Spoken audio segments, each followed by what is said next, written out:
रहीम करोड़ों दरूद मोहम्मद मुस्तफ़ा सल्लल्लाहु अलैहि वसल्लम और उनकी आल पर। नाज़रीन, प्रोग्राम आज की बात के साथ आपका मेज़बान शहजाद राजा इस वक्त आपकी खिदमत में हाज़िर है और आज हम मौजूद हैं कायदा साहब के साथ। अस्सलाम वालेकुम सर। जी वालेकुम अस्सलाम। अच्छा सर, PDM जो वजूद में आई थी, इसका सबसे बड़ा एक तो इलेक्टोरल फॉर्म आपने चेंज करनी थी, दूसरा ये था कि मुल्क में एक जो बेयकीनी की सूरत हाल पैदा हुई है, इसमें अहम रोल अदा करने के लिए PDM जो है उन्होंने इमरान खान की गवर्नमेंट को ख़त्म करने के लिए अहम इकदाम किए, बड़ा ज़ोर लगाया। एट दी एंड आप बरसर इक़्तिदार आ गए हैं, लेकिन जितनी महंगाई 2 माह में हुई है, इतनी ये 3.5 साल में भी नहीं हुई। क्या वजह बन गई इसकी? बहुत शुक्रिया राय साहब। जहाँ तक ताल्लुक इस गवर्नमेंट को हटाने का है तो उसमें एक इन पे इल्ज़ाम हमारा ये भी था कि इनके दौर में बहुत महंगाई हुई है, लेकिन और बहुत सारे इश्यूज़ थे। इदारों के साथ तसादम, वो सुप्रीम कोर्ट हो, वो इलेक्शन कमीशन हो, वो पार्लियामेंट हो, वो पाकिस्तान के दिफाई इदारे हों, इंटेलिजेंस एजेंसीज़ हों, उन्होंने हर एक के साथ, सियासी जमातें हों, नफ़रत का अमल, तसादम का अमल, तकसीम का अमल उन्होंने शुरू कर रखा था।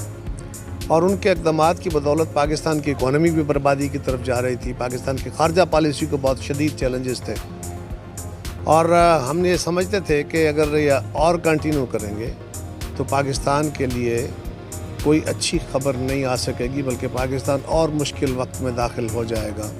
लिहाजा उनको हटाते हुए एक इशू ये था।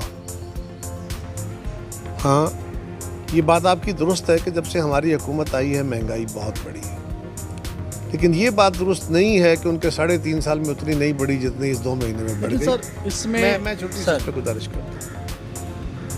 ये बात दुरुस्त है कि हमारे दौर में महीने या सवा महीने के अंदर पेट्रोल की कीमतों में, पेट्रोलियम मसनूआत की कीमतों में कोई 100 रुपये लीटर का इजाफा हुआ। बिजली के नर्ख बढ़े हैं, गैस के नर्ख बढ़े हैं और उसके नतीजे में हर चीज़ बढ़ गई, हर चीज़ के रेट बढ़ गए हैं। इसमें कोई दूसरी राय नहीं है और ये एक बहुत मुश्किल और बल्कि रादर ये कहिए कि एक बुरा फैसला था जो हमें करना पड़ा। अब ये फैसला क्यों किया गया? कोई हुकूमत नहीं चाहती कि वो अनपॉपुलर हो जाए, कोई हुकूमत नहीं चाहती कि वो आवाम को नाराज़ करने वाले फ़ैसले करे। ये फ़ैसले यकीनन आवाम को नाराज़ करने वाले हैं। और ये बात भी दुरुस्त है कि मैं जितनी भी कहानी सुनाऊँ, मैं जितनी भी बातें करूँ, मैं जितने भी दलाइल दूँ, जिस बंदे के पेट में या घर में पहले ही भूख है, वो अपने बच्चों का पहले ही पेट नहीं पाल रहा, उसके ऊपर मज़ीद इजाफा हो गया उसके मसाइल में, तो उसको मेरी लॉजिक नहीं समझ आएगी, उसको अपने पेट की भूख समझ आएगी। तो कोई दूसरी इस पे राय नहीं है। इन चीज़ों के बारे में हम आगाह थे हैं। हुआ ये है कि जब से हम आए हैं, पिछली हुकूमत के जो इक़दाम थे उनको करेक्ट करना था ना, जिनकी वजह से चीज़ें डिक्लाइन की तरफ जा रही थी। उन्होंने क्या किया? मसलन पेट्रोलियम मसनूआत है जो मेजर फैक्टर बना है, जिसकी वजह से पेट्रोलियम मसनूआत भी बढ़ी हैं, बिजली भी बढ़ी है, गैस के नर्ख भी बढ़ गए और बाकी हर शे पे भी असर आ गया है। अब होता यह है कि अगर आलमी मंडी में चीज़ों की कीमतें बढ़ रही हैं तो आपको भी उसको ग्रेजुअली इंक्रीज़ करना चाहिए। 2 फैक्टर थे।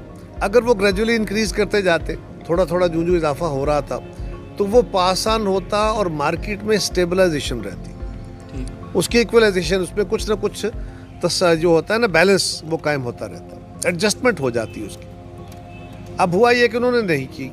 ऊपर से आपने IMF से मुआहदा कर लिया।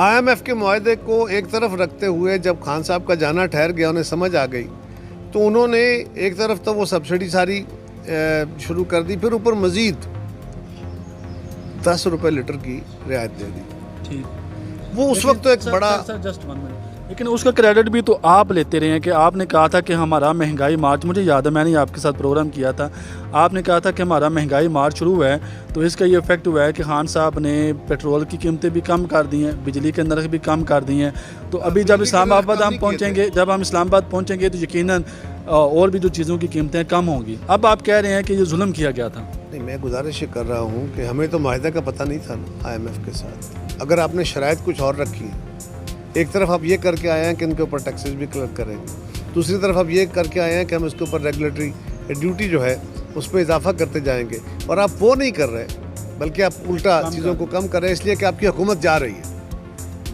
उसमें ठीक है, सियासी जलसों में मुखालफत में जो तकरीरें हो रही होती हैं उसमें कई तरह की बातें होती हैं, पर मैं जो बात अभी भी कर रहा हूँ, अगर ये इलॉजिकल है तो मैं उस पर माजरत कर लूँगा, मैं अगर गलत बात करूँ, लेकिन जो बात सच है वो कहनी चाहिए। खान साहब ने भी कोशिश की होगी, लेकिन अब जब उनको समझ आई कि अब हमारे पास कोई रास्ता नहीं, हम जा रहे हैं, तो चीज़ें अगली हुकूमत के ऊपर डाल दो। ओके, ठीक हो गया। अब हमें क्या करना है? उनके दौर में तेल की कीमतें मैक्सिमम $75 तक गई, हमारे दौर में $120-25 पे चली गई। उस वक्त अभी रूस और यूक्रेन की जंग शुरू हुई थी, अब वो जंग अपने पीक पे पहुंची हुई है। उसके असरात जो उस वक्त शुरू हुए थे वो आलमी मंडी में पहुंचे और वहाँ उसके असरात बड़ी तेज़ी से फैलना शुरू हुए। अब वो अपनी इंतहा पे पहुंचे हुए हैं। आज सिर्फ पाकिस्तान में चैलेंज नहीं है, आज जर्मनी में, यूरोप के बाकी ममालिक में, आज बरतानिया में, आज अमेरिका के अंदर, आज जापान के अंदर, वो जो दुनिया की ताकतवर तरीन इकॉनमीज़ हैं, आज सऊदी अरब में, दुबई में, वहाँ पर भी पेट्रोलियम मसनूआत की रसद में कमी की वजह से सप्लाई साइड में, इस जंग की वजह से सप्लाई साइड कम हुई और उसके असरात ये हुए कि बहुत महंगाई हुई है। अब हमारे पास क्या ऑप्शन था कि अगर हम सब्सिडी को जारी रखते हैं और तेल की कीमतें बढ़ रही हैं और ये अवाम पे पास ऑन नहीं होती, तो उसका नतीजा क्या होता कि हम दे रहे थे कुछ 125 अरब रुपया पर मंथ, और बढ़ी तो 150 हो जाता। हमारे पास कुशन तो था नहीं, कोई सेविंग नहीं थी। ये जो दावे कर रहे थे कि सेविंग है, फलान है, बिल्कुल एब्सोल्युटली झूठ था। जो कह रहे थे कि जी आप याद रखिए, उस काम को जारी रखने के लिए जो गवर्नमेंट का बजट होता है वो 4 क्वार्टर्स में तकसीम होता है, 3-3 महीने के 4 क्वार्टर होते हैं। उसके रिलीजेस भी उसी हिसाब से आती हैं, 3-3 महीने के रिलीज। आखिरी क्वार्टर में रिलीजेस डेवलपमेंट को नहीं की गई, बल्कि वो सारा पैसा इधर गया। अगर हम ये काम करते और इसको जारी रखते, किया तो सही, अगर जारी रखते तो फिर उसके 2 समरात हो सकते थे। अवाम तो शायद टेम्परेरीली खुश रहते, लेकिन IMF हमसे नाराज़, वो हमें सारा डील स्ट्राइक ना करता, और वो ना करता तो हमारे साथ एशियन डेवलपमेंट बैंक भी ना करता, वर्ल्ड बैंक भी ना करता, दीगर कंसोर्शियम्स भी ना करते, और फिर पाकिस्तान के जो दोस्त ममालिक हैं वो भी पाकिस्तान को नया कर्जा या पहले कर्जे की रीशेड्यूलिंग वो ना देते। उसके नतीजे में क्या होता कि आज पाकिस्तान का रुपया अगर $200 जो है वो $200 के प्लस माइनस पे है, तो वो खुदा न खास्ता कुछ 350-400 तक चला गया होता। यही पेट्रोलियम प्राइसेस जो हैं, अगर हम डिफ़ॉल्ट कर जाते, क्योंकि IMF को छोड़ने का मतलब डिफ़ॉल्ट था। अब शॉर्ट टर्म में हमारे पास क्या ऑप्शन था? आते ही सरमड़ आते ही ओले पड़ गए, आपने आते ही ये अजाब आ गया जी, हमारे कंट्रोल में नहीं था। अब हम क्या करते?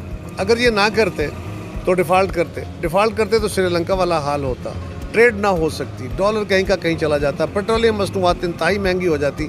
ये सारे असरात इससे कहीं ज़्यादा, इससे कहीं गहरे, इससे कहीं महंगाई ज़्यादा हो जाती, बेरोज़गारी हो जाती, एक्सपोर्ट रुक जाती। तो क्या वो फ़ैसला दुरुस्त होता? हमने वो इंतहाई गलत फ़ैसला, इंतहाई तकलीफ़ दे और बुरा फ़ैसला वो नहीं किया, निस्बतन कम तकलीफ़ दे और बुरा फ़ैसला किया। ये मजबूरी थी। अच्छा, आप कैसा फील कर रहे हैं कि कमरज़मान कायदा जैसा एक बासूल सियासतदान जिस पे कोई करप्शन का आज तक केस नहीं है, ठीक है, और इसकी गवाही जो है वो खान साहब भी देते हैं, और कमरज़मान कायदा जैसा एक बासूल सियासतदान, बहुत साफ़ सुथरा, जब जिन लोगों पे करप्शन के केसेस हैं, उनके साथ आप जब बैठ के इस गवर्नमेंट को डिफेंड कर रहे होते हैं, तो आप अपने ज़मीर पे बोझ नहीं महसूस करते? सर, तनख्वाहें या पेंशनें तो कम नहीं की जा सकती। मैं समझता हूँ कमरज़मान कायदा जब मिनिस्टर नहीं होता तो एक गाड़ी लेके घूमता है, ठीक है, कमरज़मान कायदा को कोई थ्रेड नहीं होता। कमरज़मान कायदा जब मिनिस्टर बनते हैं तो 4 गाड़ियाँ लेके घूमते हैं, ठीक है, वो 4 गाड़ियों का खर्चा तो इस गरीब आवाम के टैक्स पैसों से जाता है। कौन से सख्त फैसले हैं जो गवर्नमेंट ने खुद पे अप्लाई किए हैं?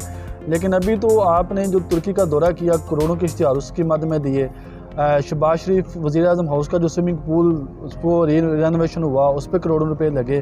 किस तरह के खर्चात काम किए हैं आप लोगों ने? कोई करोड़ों के खर्चे नहीं हुए।